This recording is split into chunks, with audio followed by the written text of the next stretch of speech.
Hello everybody and welcome back to PGG. I play 4 new games from the Xbox Game Pass every month and eliminate one each week until we have the winner, my personally recommended Game of the Month. Keep in mind, these are only my opinions.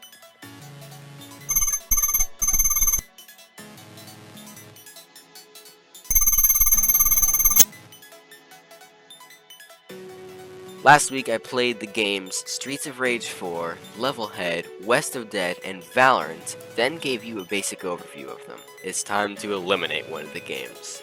Which will it be? Will it be the side-scroller beat-em-up Streets of Rage 4, or the roguelike West of Dead, or the futuristic FPS Valorant? Or will it be the side-scroller level builder Levelhead? Keep watching for the answer. And remember, these are my opinions after spending hours with each of the games. Your opinions may vary, but if you think I missed something, share your thoughts in the comments.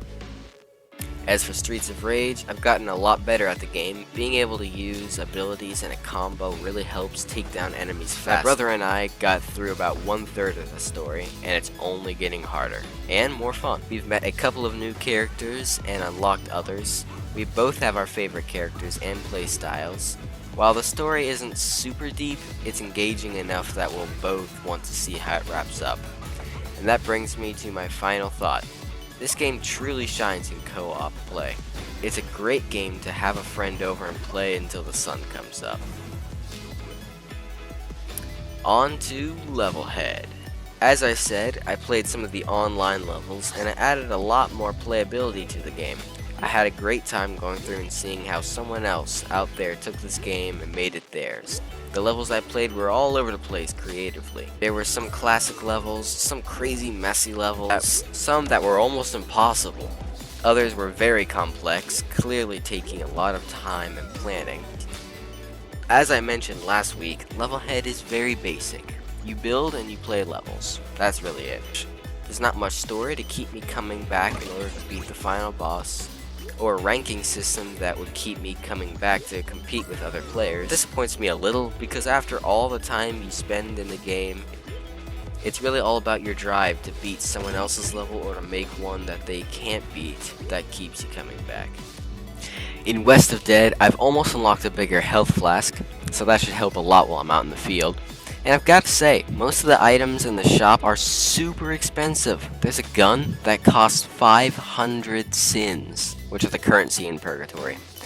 Once you finish a level, you only come out with like 7 sins max. The farthest I've gotten was the second level, the Hunt, and dang, it was hard. The boss in the second level is a creature called the Wendigo. The Native Americans believed that if you committed cannibalism, a spirit would come upon you and turn you into a creature named the Wendigo. Now, I don't know what the Wendigo is like in real life, never met him, but in this game, he's a cheating little sucker who's killed me too many times. And for Valorant, I've currently unlocked all the agents other than Killjoy, who just found that if you want to get good at an agent, you have to grind them. It took me a couple of days to get Omen down, but when I did, 14 kills in 4 rounds. That's improvement. When I heard that Riot had added a new game mode to Valorant, Deathmatch, I was shocked. Valorant has always been planting or defusing bombs, but now Deathmatch? In my mind it doesn't really fit, but I'm excited to try it out. It's elimination time. Alright, now, on to the answer. The game that will be eliminated is, drumroll please, Levelhead.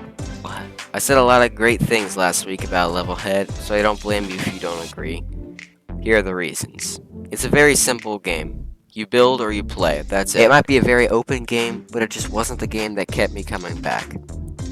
It wasn't as engaging as the other 3. I did enjoy it, and still do. The game reminds me a lot of Battle Block Theater, which is a game I love. It just lacked the story to keep me coming back, and the competition is very high this week, so I had to go with Levelhead.